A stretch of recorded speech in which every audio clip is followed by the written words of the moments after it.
Hi, I'm Craig with ApplianceVideo.com. Today, we'll be taking a look at your LED light board on this GE side-by-side refrigerator.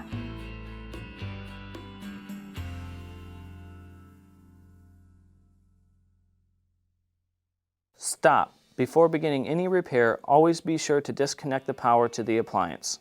It is also recommended to test the outlet for the proper voltage. Remember to also turn off the water. The main reasons why you'll be replacing an LED light board is if the unit is not lighting up at all. Now, click on the link below to view this repair video.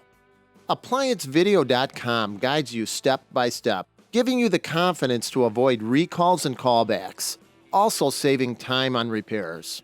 Whether you're up against an uncommon repair or the latest appliance on the market, our videos have been created with you in mind. Our growing library of videos have been produced using our factory-certified technicians who have extensive infield experience over the past 30 years. ApplianceVideo.com provides high-quality repair videos that anyone can follow, regardless of their skill level. We are here to help. Click on the link below to view this repair video and let us help you do it right the first time.